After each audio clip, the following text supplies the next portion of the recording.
Hello, Bailey and Benjamin. Here's your sewer scope from today's inspection. That's me in the basement utility room, just kind of giving you orientation, pointing out the access point, letting you see where we're at, making sure that we're in actually your basement.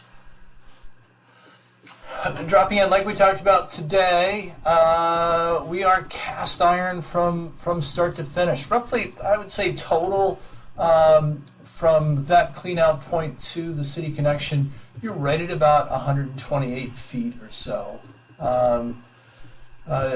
Decent length pipe. The house is set back a little bit from the streets.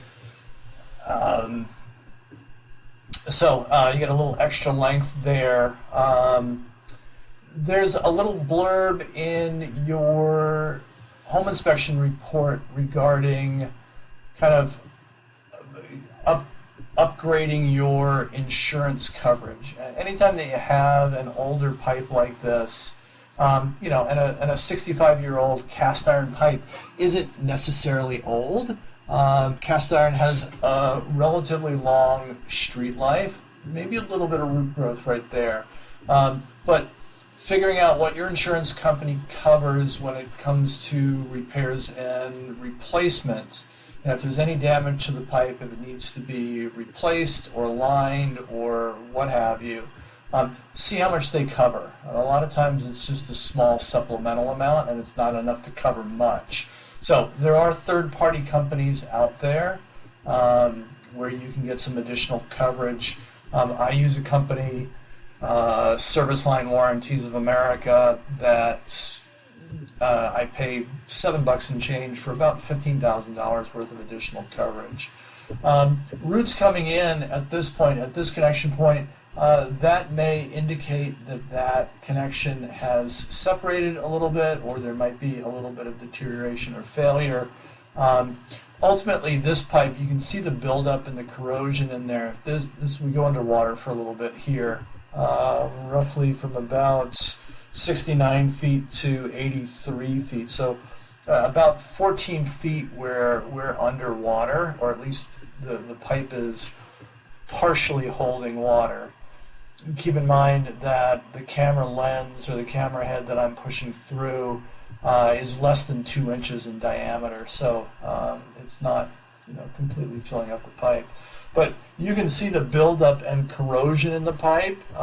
It's likely never been cleaned before, so descaling this, getting rid of the buildup, getting rid of those roots, and then reevaluating, especially that area that's underwater and the area where those roots are poking through, would be kind of a prudent thing to do. So having it cleaned, having it re-videoed, generally those two go together, and just seeing what the pipe looks like from there. And again, since you're cast iron, it's likely that won't need to be done for a while, or redone. Once you do it initially, I think you'll be set for many years to come after that. So always interesting to me that the farther out you get from the house, the more corrosion buildup. You can see it's kind of tough to keep the camera lens clean just because it's dirty and there's a bunch of gunk in there. So this is the final drop right here into the city connection, right? See the change in materials. This is as far as I'm going to go. The length of my cable on this machine is 125 feet, so a little off on the counter, but shifting into a concrete connection. So that is, I'm going to say definitely, and I don't like to speak in absolutes, but that's definitely the city connection point right there. So all in all, not bad, but we do need a little bit of TLC on the line. I'm going to keep the camera rolling. Please feel free to watch the return trip, and as always, don't hesitate to reach out to me if you have any questions or if I can be of further assistance.